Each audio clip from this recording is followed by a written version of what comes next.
It is time for accountability to come calling, because the last thing that I want to do is go into 2025 with a stack of books that I have not read. The only problem is that over the last couple of months I have been neglecting my TBR, so I have a lot to get through in December. But before we get into what I'm going to be reading over this festive period, I would like to talk to you guys a little bit about what I'm going to be wearing this festive period, with a little bit of help from the sponsor of today's video, Luisa, who are currently having their biggest sale of the year with up to 30% off. If you all don't know who Luisa are at this point, let me enlighten you. They are a CO2 neutral, environmentally conscious jewelry brand that focus on making affordable pieces from precious metals. So we're talking predominantly gold and silver. A lot of it is gold plated, but then they also do have solid gold pieces and also lab grown diamonds. One of the things that I really love about Luisa is that layering their pieces, mixing and matching them is extremely effortless. I have been a fan of Luisa for a couple of years now, and when I get questions about my jewelry, when y'all are asking me where is your jewelry from, the majority of it is from Luisa, especially when we are talking about my gold. So all of the jewelry that I'm wearing today, aside from my engagement ring, is of course from Luisa, and these are a mix of older pieces that I've had a while from them and also things a little bit newer that I've picked up recently. So in my ears I have earrings in both of my piercings. The ones that I've had for the longest is the earrings in my first piercing. These ones are the willow hoops and I love the texture on them. I've gone for a little bit of a heart duo today because in my seconds I have one of my more recent pieces from Luisa, which are the Daryl hoops. So I like that I can mix and match, go for something that is a similar shape, but mix up the style and the texture a little bit. And then for my necklaces today, I have kept it very, very simple. These are both more recent pieces from Luisa. We have the initial necklace. I have obviously gone for the letter B, which is my initial, and also my zodiac necklace. And as you can see, I am a Taurus. So if you guys would like to maybe explore Luisa a little bit further for yourself, it is heading into the festive period, so maybe you not only want to treat yourself but pick up something for one of your loved ones, then you can click on the link at the top of my description box to take advantage of their current sale, which is up to 30% off. They have free and fast shipping across the US as well, and very affordable shipping options for the rest of the world, so I am super confident that you can find a little something that would be perfect for everyone.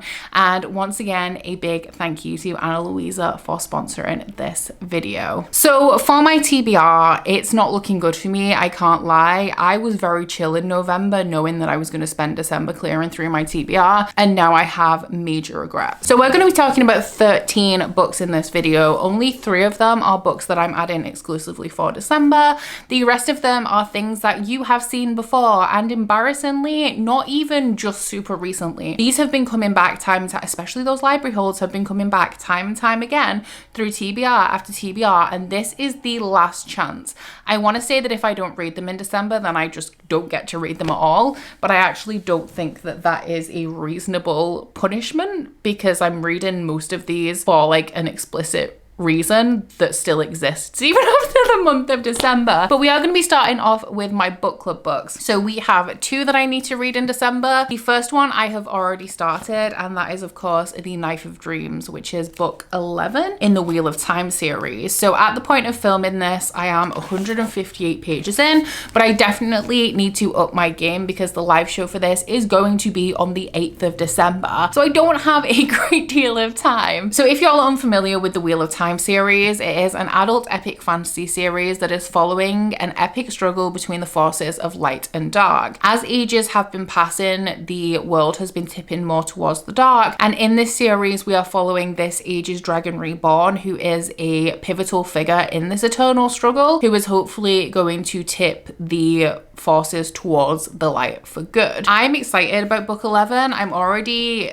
moderately invested in it. I'm past the slog now, so this is where the series picks up again, which I'm obviously thrilled about, but I have to admit I am struggling to get back into it now. After being disinterested for the last few books, it is a little bit of a struggle to kind of hold my attention and keep me invested, which is annoying because that is making this book take me even longer to read than it was originally. And it's a hella long book, like it's not small. My second book club book is for my Patreon fantasy romance book club, and we are going to be starting the Lady of Darkness series by Melissa K. Roweridge.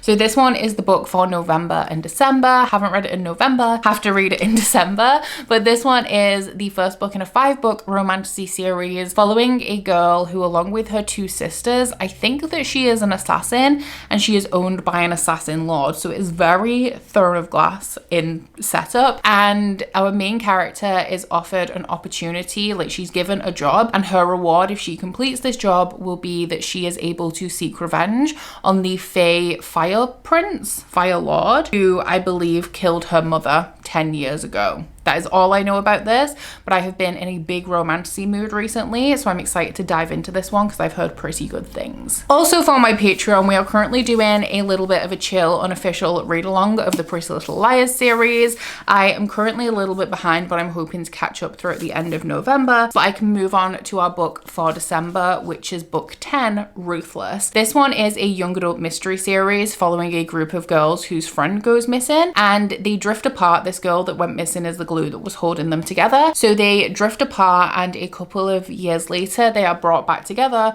when they start receiving anonymous text messages threatening to expose their secrets if they don't do what this person is asking of them. And as time goes on, the lies kind of like start stacking up, and the things that the anonymous texter A is asking them to do get more and more intense. For my Patreon picks, so I've read the August one now, and I've also read October, so I have September and November to get through, and then we are also going to be, of course, adding December in this video as well. And the one for September was Katie's pick, which is The Deer and the Dragon by Piper CJ. We have a lot of romantasy in this TBR, and I am kind of not mad about it because, like I said, that's the mood that I'm currently in. But this one is following a woman who can see angels and demons, and I'm pretty sure she finds out she can also see the Prince of Hell.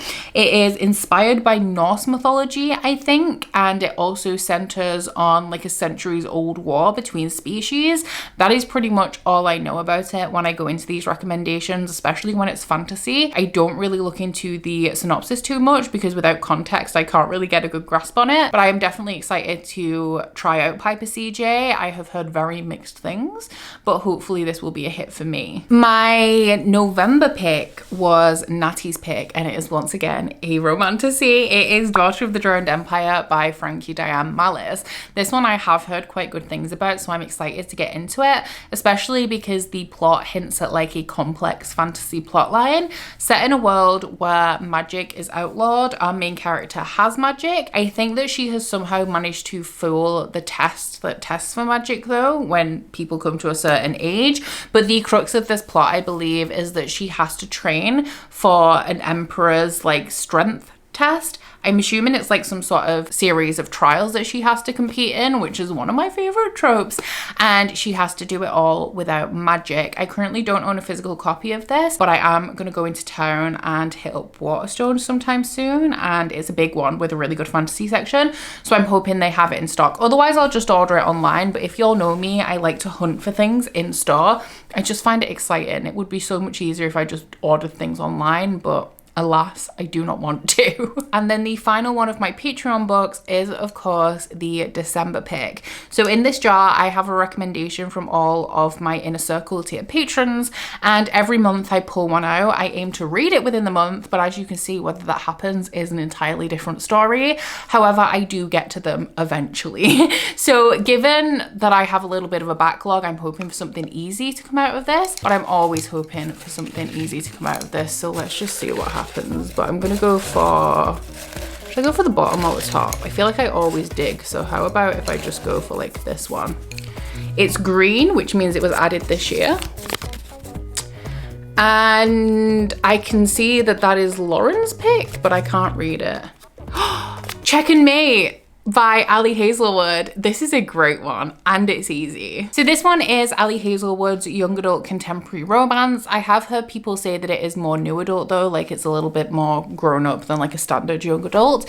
And it is following two characters who play chess. One of them has kind of given up on the game because it destroyed her family, but she ends up beating the bad boy of chess in a game. Now he is fascinated by this because he's been beaten by a rookie and he's like a professional player, and so he wants to keep playing her until, I'm assuming, he wins. And she is drawn back into the game because beating this guy opens up like tournaments with cash prizes and things, which would greatly help her out. But she's trying to keep the game at arm's length and also this guy at arm's length because of the destruction of her family 4 years ago. I'm excited because I don't think I've read an Ali Hazelwood book this year. I'm a little bit behind. I have Bride that I need to read, and also Not in Love is down there. Like, I'm sad because up until this year I was pretty up to date with Ali Hazelwood. I also think that this will be a little bit of a refreshing break from the rest of the things that I have on my December TBR. Next up we have my 3 library books. Now the first one is due back on the 3rd of December and there is a hold on it, so it would be in my best interest to maybe start it right at the end of November and try and have it done before then. But that is Gold by Raven Kennedy. This one is book 5 in the Plated Prisoner series. This is the 3rd time I have had this out from my library, and I'm the person that requested my library buy this, and I still have not read it. If y'all are unfamiliar, The Plated Prisoner is once again a fantasy romance series. This one is following a woman who has been gold touched by King Midas. She lives in a golden cage inside of his palace, and she is actually there by choice. She loves Midas and she appreciates the safety that is provided to her by masquerading as his pet. Midas is an ambitious guy though, so he's not satisfied with his own territory and the safety that he is providing for Auren, and when an opportunity comes up to seize a neighboring territory, he starts to move himself, his army, and all of his prized possessions over to this territory, which of course includes Auren. However, disaster strikes on the road and Auren ends up having to strike out by herself without the protection of Midas for the first time in a very long time. After the cliffhanger of book 4, I should be desperate to dive into this one. I am a little bit worried though, because I know how much I love these books and how compelling they are to me, and I also know that this one's going to end on a cliffhanger, which is going to make me really want to read book 6, but I kind of just need to get over it and sink into it. I keep putting it off for absolutely no reason, and I need to just move over that and read this before it's due back at the library again. All of these library books are going to be absolutely no surprise to anybody, because the next one I have is The Familiar by Leigh Bardugo, which is one of my most anticipated releases of the year. Not that you would think so with the fact that I haven't bothered to read it. This one is a historical fantasy that is set in like 18th century, 17th century, 19th century Spain, and it is following a girl who has some minor magic abilities, and when her mistress finds out, she gives her to the royal court or like forces her to help out the royal court with her little bits of magic. That's all I really know about this one. And another one of my most anticipated releases of the year, which keeps bouncing back from the library that I also haven't bothered to read,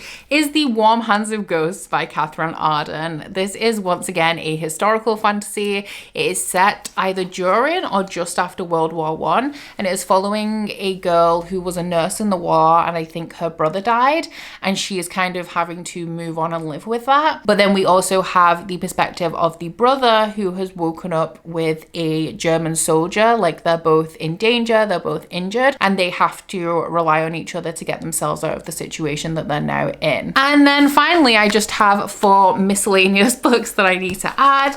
One is Gorse by Sam K. Horton. This book was released in September. Yeah, it's an ARC from the publisher. Still have not read it, but I'm still determined to.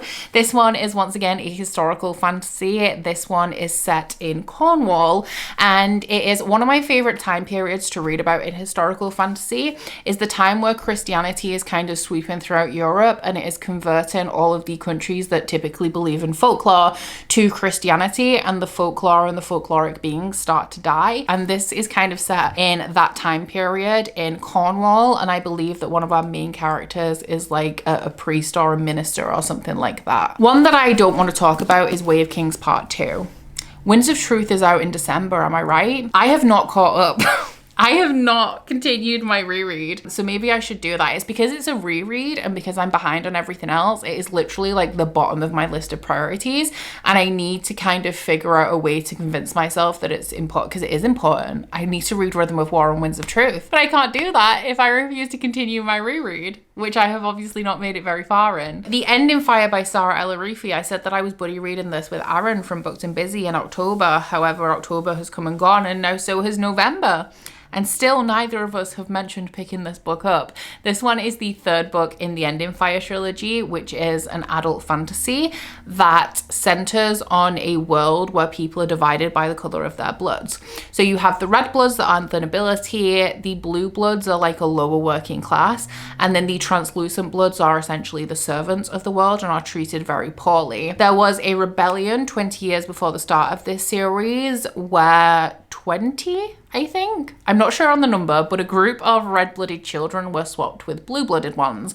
The reason behind this is that this rebellion group wanted to raise the red-blooded children, so people who should be members of the nobility, amongst the blue and the translucent bloods, so they would see the oppression that was faced by the lower classes, and eventually they wanted to train them to enter them into a series of trials that picks the next rulers of the world, of course only from the red bloods, which is how they would be able to infiltrate it and put people in the leadership positions that would be able to create change that brought about equality between the blood colors. So in this book, we are following one of the blue-blooded children that has been raised in a red home, and also one of the red-blooded children that is essentially a casualty of this rebellion group because they failed, and now all of these red-blooded children have kind of just been abandoned. Keep saying this, but the first book in the series, The Final Strife, was one of the best first books in an adult fantasy series I've read in years, and the second book also did not disappoint, so I'm really, really excited to get to this one.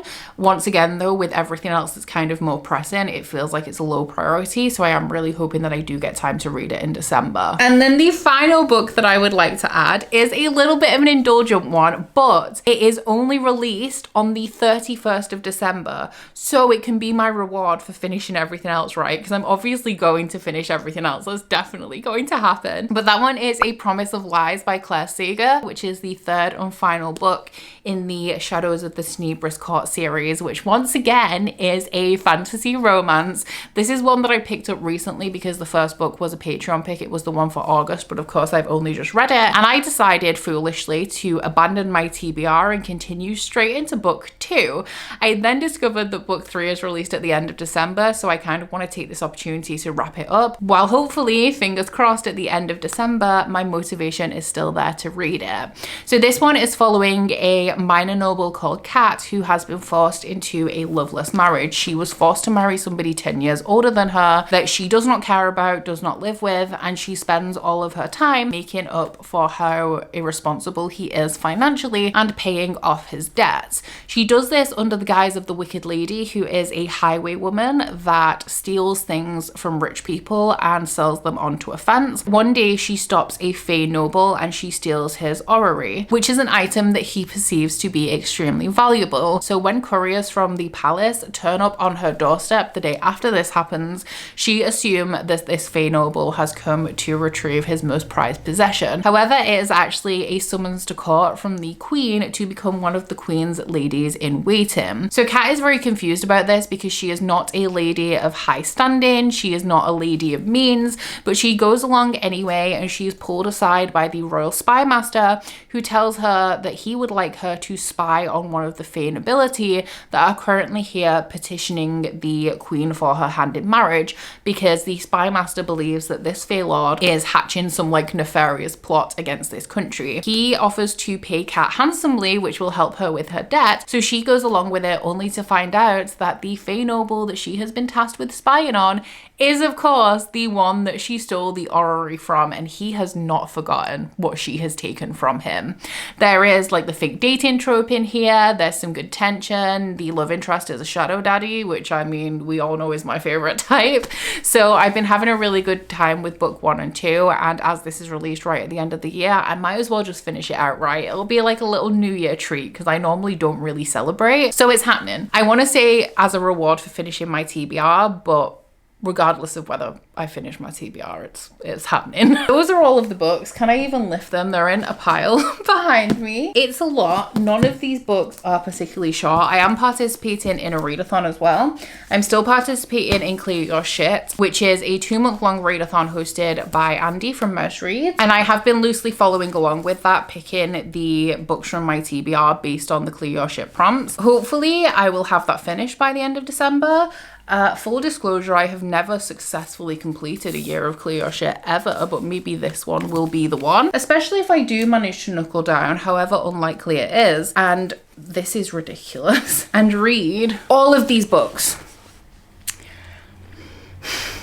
I know you're screaming at me, Becca, this is not gonna happen. You're probably right. You're really probably right. But a girl can try. And a girl can dream. Down in my comments, let me know whether you think I can do it. Go on. I know that I can't. I know y'all are gonna say that you believe in me, but I don't believe in me. So honestly, guys, don't bother. Put that good energy somewhere else. But let me know what book you are actually most excited to read in December. And if you guys would just like to let me know that you were here, but you don't feel like you have anything to say, then go ahead and leave me a fire emoji down in the comments for the ending fire. Once again, a big thank you to Anna Luisa for sponsoring this video. And please do not forget to do not walk to the link at the top of my description box to shop Anna Luisa's biggest sale of the year with up to 30% off. But that is it from me today, guys. So please do not forget to like this video if you liked it and subscribe if you wanna. If you head to my description box, you'll find a link to my Goodreads, my Instagram, and my Patreon if you would like to join me on any of those. But that's it from me today, guys.